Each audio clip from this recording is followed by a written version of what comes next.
Les périodes de fin et de début d'année sont très souvent mouvementées tant sur le plan invisible que visible.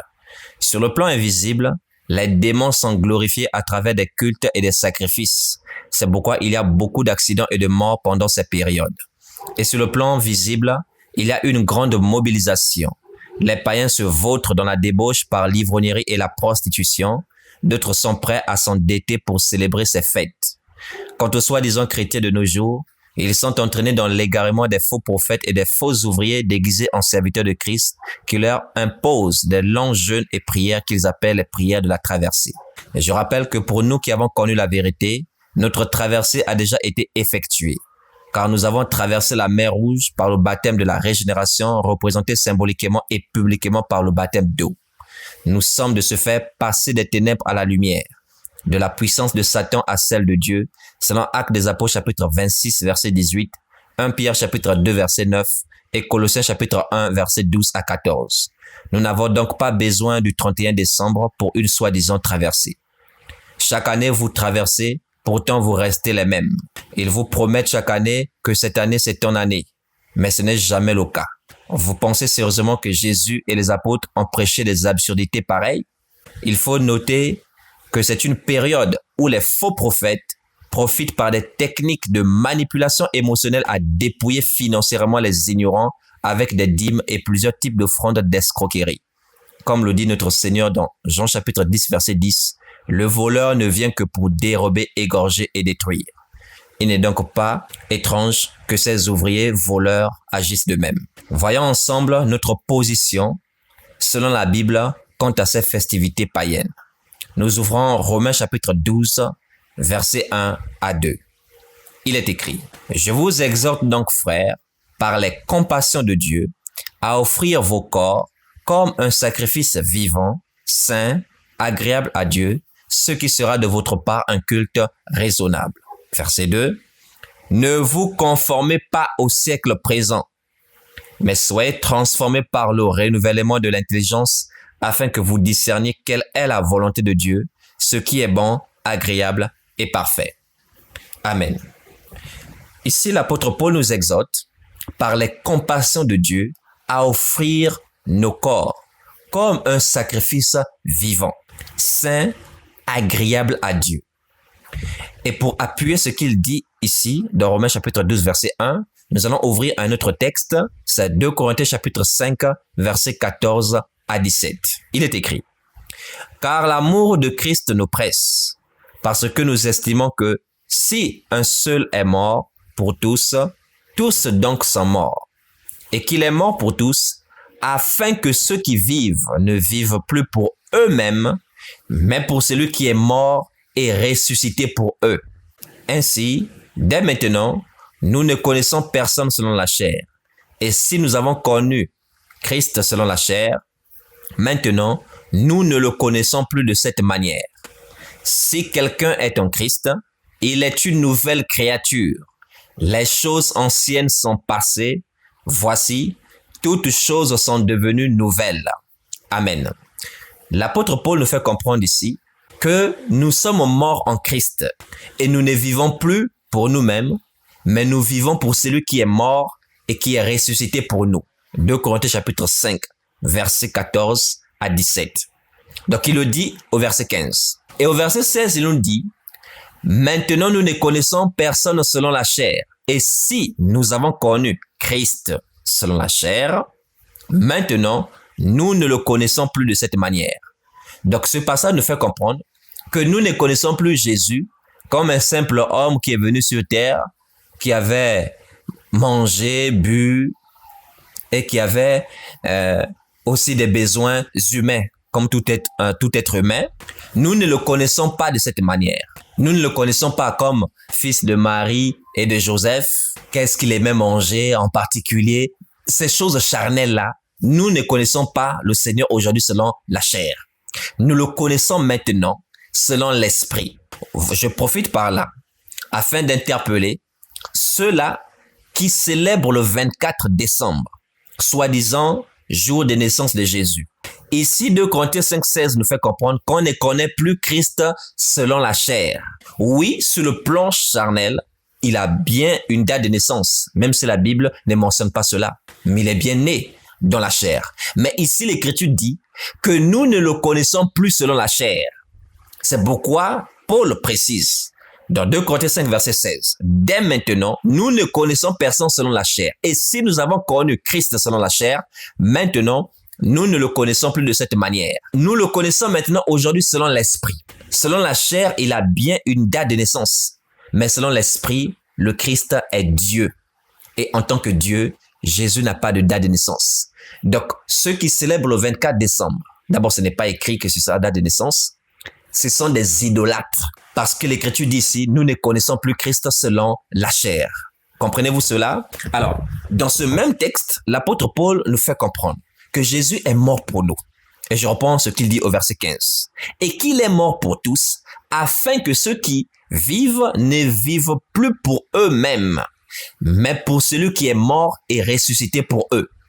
Comprenez donc qu'aujourd'hui, nous ne vivons plus pour nous-mêmes, mais nous vivons pour Jésus-Christ qui est mort et qui est ressuscité pour nous.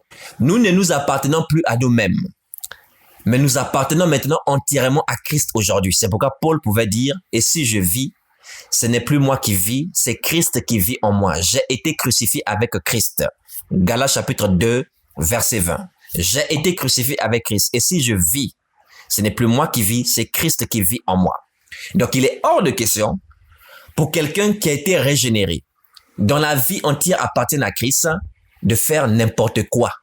Car il ne vit plus pour lui-même, mais il vit pour Christ qui est mort et ressuscité pour lui. Dans Romains chapitre 12, Paul nous exhorte à offrir nos corps comme un sacrifice vivant. Effectivement, parce que nous ne nous appartenons plus à nous-mêmes. Nous appartenons maintenant à Christ. Nous ne vivons plus pour nous-mêmes, mais nous vivons pour lui qui est mort et qui est ressuscité pour nous.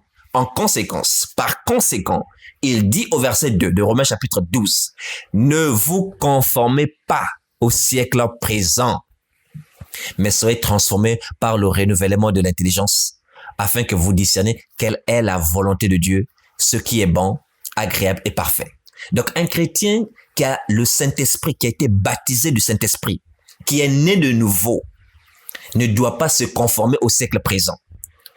Tout ce qui est du monde, il doit passer cela au crible. Il doit discerner quelle est la volonté de Dieu. Donc, un véritable chrétien, c'est celui-là qui ne se conforme pas au siècle présent, mais c'est celui-là qui recherche la volonté de Dieu, ce qui est bon, agréable et parfait. Donc, il est hors de question pour nous de nous conformer aveuglément et bêtement à toutes ces choses qu'on voit dans le monde. Et le sujet en cours, ce sont les fêtes mondaines, le nouvel an et les fêtes païennes. Pour ceux qui ne le savent pas, parce que nous allons parler beaucoup plus du 31 et du 1er janvier, 31 décembre et 1er janvier, le calendrier que nous utilisons, le calendrier civil, c'est le calendrier que nous appelons le calendrier grégorien. C'est un calendrier romain. Et ce calendrier romain a connu beaucoup d'évolutions. Vous avez besoin vraiment de faire de l'histoire parce qu'aujourd'hui, vous célébrez ce que vous ne connaissez pas. Le calendrier romain primitif n'avait que 10 mois. Et ce calendrier était appelé le calendrier de Romulus, aux environs de 753 avant Jésus-Christ. Le calendrier romain primitif n'avait que 10 mois. Le premier mois, c'était mars. Ensuite, c'était avril, mai, juin. Il n'y avait pas encore juillet, mais on disait quintilis, après le mois de juin. Juin, c'était le 4e mois. Le 5e mois était appelé quintilis. Le 6e, sextilis. Le 7e, september. Le 8e, october. Le 9e, november. Et le 10e, décembre. Ça n'avait que 10 mois. Il n'y avait pas janvier et février. Ce calendrier a beaucoup évolué au fil du temps. Donc là, nous sommes aux environs de 753 avant Jésus-Christ. Après, ce calendrier va évoluer. 40 environ plus tard, donc à 713 avant Jésus-Christ, 2 mois seront rajoutés, donc les mois de janvier et de février. C'est alors que le calendrier aura 12 mois. Et mars ne sera plus le premier mois. Janvier sera dorénavant le premier mois. Donc, sachez que dans le calendrier primitif, janvier que vous célébrez aujourd'hui, le 1er janvier, n'existait pas. C'est aux environs de 713 avant Jésus-Christ que janvier a été rajouté ainsi que février. Et maintenant, au lieu qu'on les rajoute comme 11e, 12e mois, non, on les a mis au début. Donc, le nouvel an passe de mars, du 1er mars au 1er janvier. Mais pourquoi janvier est devenu le premier mois de l'année? Parce que dans le calendrier romain, les mois correspondent pour la majorité des mois aux démons. Ce sont des noms de divinités, des faux dieux qu'ils ont attribués aux mois. Janvier, si vous ne le savez pas, c'est le dieu romain qu'on appelle Janus. Pourquoi janvier est devenu le premier mois de l'année? Parce que dans leur mythologie, dans leur science, dans leur philosophie, janvier, donc le dieu Janus, était un dieu qui avait deux faces, deux têtes, deux faces on va dire ainsi. Une face qui regardait en arrière et l'autre en avant. Donc cela symbolisait la transition. Janus, janvier, est appelé le dieu des commencements et des transitions. Et pour indiquer que nous quittons l'an passé et nous allons maintenant vers l'an à venir. Voici pourquoi janvier a été maintenant décrété comme étant le premier mois de l'année. Et comme cela est la coutume dans l'adoration des idoles, une fête a été maintenant établie en l'honneur du dieu Janus. Donc le 1er janvier que le monde célèbre, c'est un culte rendu au dieu Janus, à un démon, à une idole. Février également correspond au nom des démons. Il s'agit de deux divinités lorsqu'on parle de février. Le premier dieu est appelé Phébros, c'est le dieu de la purification, et le deuxième, c'est une déesse qui est appelée Februata, qui est la déesse de l'amour et de la purification aussi. Februata. Mars, qui est le troisième mois. Vous le savez, Mars, c'est le dieu romain, le dieu de guerre. Mars est le dieu de la guerre, le troisième mois. Le quatrième mois, qui est avril, correspond à la divinité appelée Aphrodite, déesse de l'amour et de la beauté. Ensuite, le mois de mai correspond à la divinité appelée Maya. C'est de là que vient mai, le mois de mai.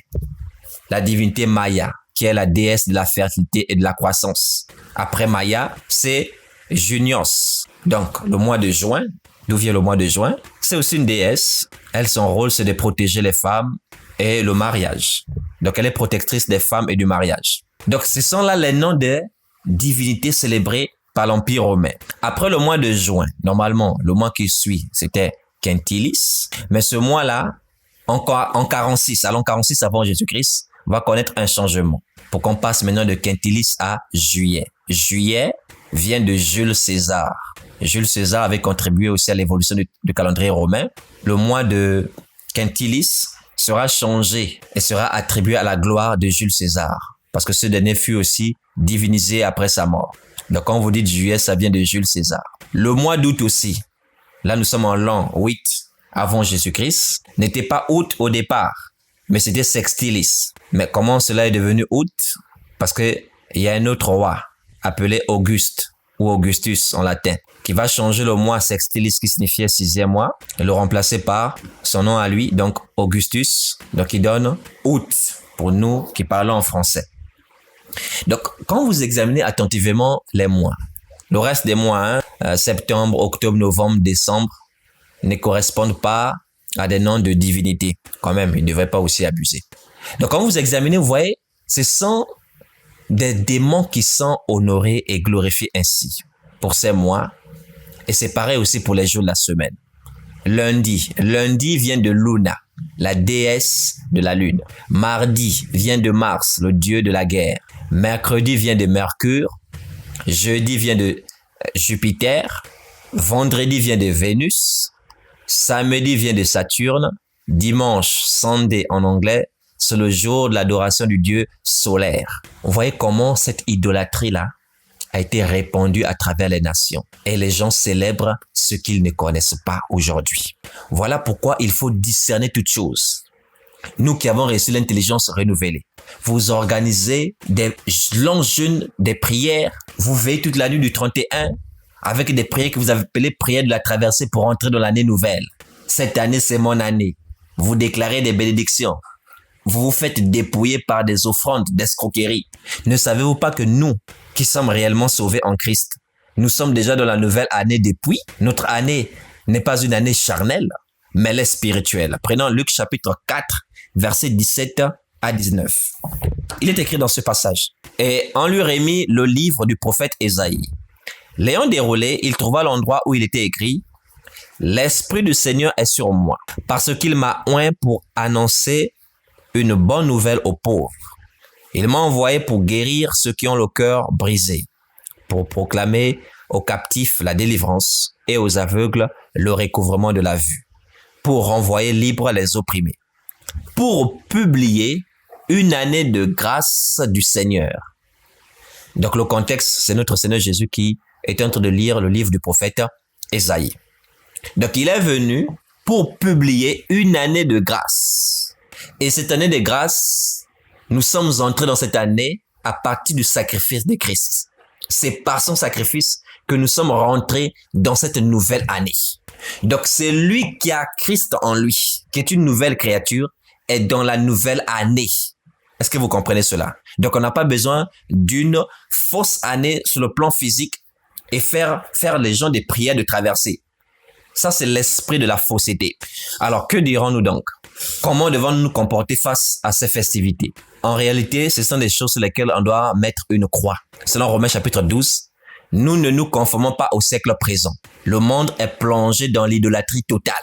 Et nous n'avons pas à nous conformer, à être zélés pour ces choses-là. Nous sommes déjà dans la nouvelle année parce que nous sommes des nouvelles créatures en Christ et nous sommes dans l'année de grâce du Seigneur. Et cette année-là, ce n'est pas 360 ou 365 jours. C'est une période.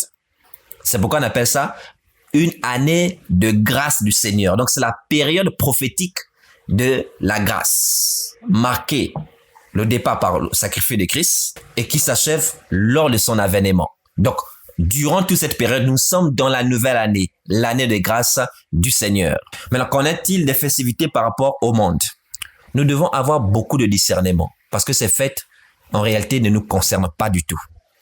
Ça concerne le monde dont le Dieu de ce siècle, le diable, exerce son influence et son autorité. Pour nous aujourd'hui, nous n'avons pas à être zélés pour ces choses-là. Maintenant, pour ceux qui demandent, est-ce que si on nous dit bonne année, ou est-ce que nous pouvons en retour aussi répondre bonne année? Et si on nous souhaite des vœux, est-ce qu'en retour aussi, nous pouvons souhaiter des vœux? Oui, bonne année, c'est comme bonjour. Sur le plan spirituel, nous sommes dans l'année de grâce. Mais puisque nous vivons encore dans ce monde qui a ses réalités, et tous nous disons lundi, mardi, mercredi, nous disons janvier, février, nous utilisons ce calendrier charnel, terrestre. Donc, bonne année, pour nous, correspond aussi à bonjour. Donc, quand quelqu'un vous dit bonne année, c'est comme quelqu'un vous disait bonjour. Alors, quelle est votre attitude lorsqu'on vous dit bonjour? Vous répondez aussi bonjour. Quand on vous dit bon week-end, comment vous réagissez? Vous répondez aussi bon week-end. Donc, quand quelqu'un vous dit bonne année, répondez aussi bonne année. Et si on vous souhaite des vœux, est-ce que vous pouvez accepter? Oui, accepter. Pourquoi vous refusez? Et maintenant, est-ce que vous, en retour, vous pouvez souhaiter des vœux? Oui, mais le vœu que vous devez souhaiter pour la personne, c'est ce que dit Paul dans Romains chapitre 10 à partir du verset 1. Le vœu de mon cœur et ma prière à Dieu pour eux, c'est qu'ils soient sauvés. Mon frère, mon vœu pour toi cette année, c'est que tu connaisses le Seigneur. Ma sœur, mon vœu pour toi cette année, c'est que le Seigneur se révèle à toi, que tu connaisses la vérité. Et s'il est possible même que tu disposes un peu de ton temps pour que nous puissions en discuter, car le Seigneur revient bientôt. Voilà ce que nous devons annoncer aujourd'hui. Est-ce que vous comprenez cela? Bon, maintenant pour répondre à la question, est-ce un mal de manger, de boire, de se réjouir, donc de fêter? Fondamentalement, fêter n'est pas un mal. Il n'est pas interdit aux enfants de Dieu de fêter. Nous pouvons d'ailleurs prendre notre père dans la foi qui est Abraham. Dans Genèse chapitre 21, verset 8, il est écrit « L'enfant grandit et fut sévré, et Abraham fit un grand festin le jour où Isaac fut sévré. » Vous voyez? Donc Isaac qui devait quitter la mamelle, Abraham avait fait un grand festin pour cela. Il n'y a aucun passage dans la Bible où les apôtres, les prophètes interdisent aux enfants de Dieu de fêter. Vous avez eu une promotion, vous pouvez célébrer cette promotion, célébrer faire une fête avec votre entourage, ceux que vous aimez. Vous avez reçu quelque chose qui vous donne la joie et vous voulez célébrer ces moments, vous avez la liberté de le faire. Donc, il n'est pas interdit à un enfant de Dieu de fêter. Maintenant, pour ce qui est du Nouvel An, il était très important que vous puissiez comprendre que ce sont des fêtes à l'origine idolâtriques, diaboliques. Maintenant, puisque nous utilisons le même calendrier, donc nous aussi, sur le plan physique, nous nous retrouvons dans la nouvelle année. Est-ce que c'est mauvais si je dois dire bonne année à quelqu'un? Est-ce que c'est mauvais si je fais un petit repas avec ma famille pour manger et boire en rendant grâce à Dieu pour la nouvelle année, puisque fondamentalement, la fête n'est pas une interdiction? J'aimerais d'abord ouvrir un passage, c'est 1 Corinthiens chapitre 8, versets 5 à 6. Il est écrit, « Car s'il est des êtres qui sont appelés Dieu, soit dans le ciel, soit sur la terre, comme il existe réellement plusieurs dieux et plusieurs seigneurs, néanmoins, pour nous, il n'y a qu'un seul Dieu, le Père, de qui viennent toutes choses et pour qui nous sommes. » Je m'arrête là. Donc, ici, l'apôtre Paul nous fait comprendre que même s'il existe plusieurs dieux, soit dans le ciel, sur la terre, comme il existe réellement plusieurs dieux et plusieurs seigneurs, néanmoins pour nous, il n'y a qu'un seul Dieu, le Père, de qui viennent toutes choses et pour qui nous sommes. Donc, à qui nous appartenons. Nous n'appartenons pas à Janus, nous n'appartenons pas à Mars, nous n'appartenons pas à cette divinité-là. Donc, pour ce qui est du Nouvel An, de la même façon qu'un enfant de Dieu se lève le matin et rend grâce à Dieu pour le jour qu'il voit, de l'avoir protégé pendant la nuit et de lui avoir fait la grâce de se lever le matin. Donc, fondamentalement, il n'est pas mauvais pour un enfant de Dieu de rendre grâce à Dieu de ce que Dieu l'a protégé durant l'année qui est passée. Ça, c'est le plan physique, de la même façon qu'on rend grâce à Dieu par rapport au jour physique. Et de lui recommander aussi l'année qui suit. Donc, fondamentalement, on ne peut pas dire que c'est une interdiction, que c'est faux, qu'il ne faut pas le faire. Vous voyez? Mais le contexte ici, c'est pour la gloire de Dieu. Il faut bien qu'on comprenne cela. Donc, il ne s'agit pas de porter sur soi un fardeau comme les païens, comme ceux qui ne connaissent pas le Seigneur, comme les ignorants qui sont mobilisés, zélés et qui vont jusqu'à s'endetter et qui vont jusqu'à dépenser inutilement à cause d'un jour, jusqu'à s'enivrer, se livrer dans toutes sortes de débauches. Ça, vous devez comprendre. Nous n'avons pas à nous conformer à de telles choses. Est-ce que vous comprenez cela? Donc, ce fardeau-là doit vous quitter en tant qu'enfant de Dieu. Vous rendez simplement grâce à Dieu. Si vous vous réjouissez de ce que Dieu vous a protégé, ce n'est pas un interdit. Vous pouvez faire un petit repas avec votre famille et vous mangez, vous buvez, vous rendez grâce à Dieu pour cette année-là. Ça, c'est de façon simple sur le plan humain. Est-ce que vous comprenez cela? Tout pour la gloire de Dieu. Ne rentrons pas dans la conformité au monde pour ceux qui tiennent à se réjouir quant à ce jour-là. Car il est écrit dans 1 Jean chapitre 2, 15 à 16, « N'aimez point le monde, ni les choses qui sont dans le monde. Si quelqu'un aime le monde, l'amour du Père n'est point en lui. Car tout ce qui est dans le monde, la convoitise de la chair, la convoitise des yeux et l'orgueil de la vie ne vient point du Père, mais vient du monde. » Je voudrais que vous puissiez souligner l'orgueil de la vie. Parce que ce sont des périodes où les païens veulent montrer qu'ils sont quelque chose, qu'ils sont quelqu'un, qu'ils ont quelque chose. Ce sont des périodes où les femmes veulent rentrer dans un esprit de compétition. On va voir qui est celle qui est la mieux tressée. On va voir celle qui est mieux habillée.